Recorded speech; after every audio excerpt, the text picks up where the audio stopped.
Moldova was in the list of the countries I wanted to visit right from the beginning. I read on the internet that Moldova is the least visited country in Europe, but this didn't scare me. It made me more curious to visit it. Many people told me to don't go there because it's dangerous and there is nothing to see. So is this true?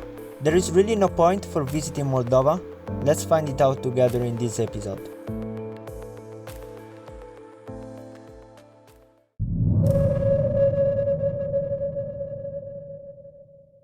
On the 6th of January, I took a bus from Bucharest to Chisinau, the capital of Moldova.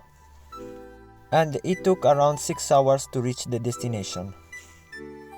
After I've been told so many bad things about Chisinau, my expectations were of course very low, and I expected a city worse than Bucharest.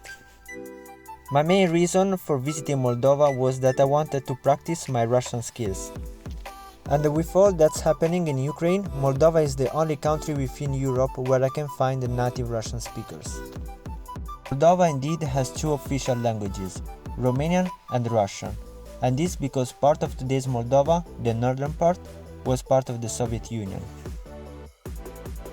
So when I arrived to the city, I was pretty impressed by my hostel that looked very modern and well designed. In the next days, I started to explore a bit more the city, and damn, what a surprise.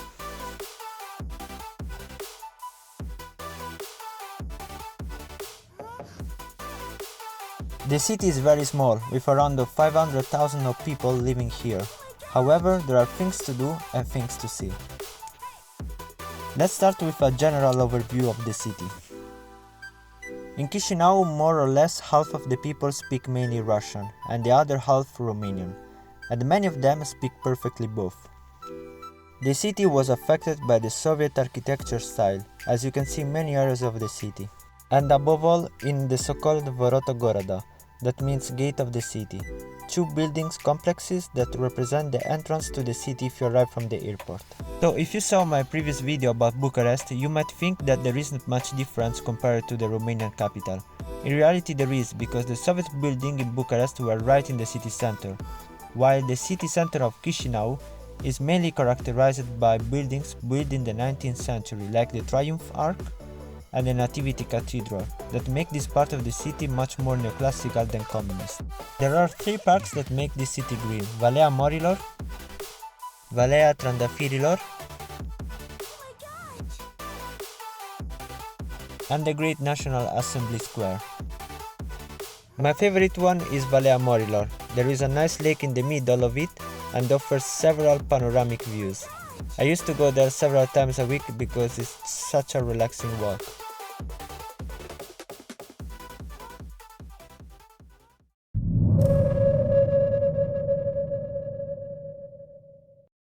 Talking about the food, I really loved the local one.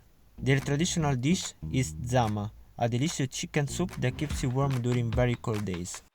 If you want to have a taste of other delicious food from Moldova but also from Romania, you should go to this place, La Placinte. I really enjoyed also the presence of several canteens throughout the city that offer a great variety of dishes at a very affordable price.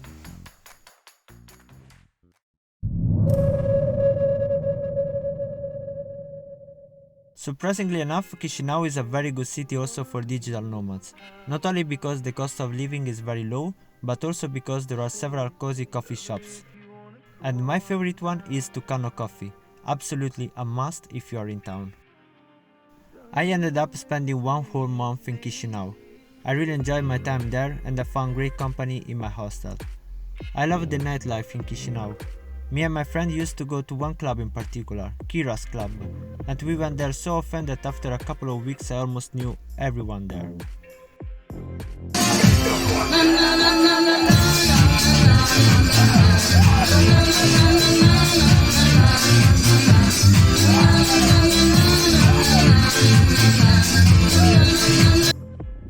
Being in Chisinau, I felt like I was part of the city, as if I always lived there. And trust me, this is a crazy nice feeling, and this is what I look for when I travel. To wrap up, I think Chisinau is much more enjoyable than Bucharest and much more affordable. It's definitely not a boring city and is very underrated, and I'm really looking forward to come back here. Moldova is the last country of the first part of my trip, last country in Europe, and for my next country I will need to take a flight for the first time. With this next country will begin officially the second part of this adventure that will be a bit more complicated than what I experienced so far, because of visas and documents.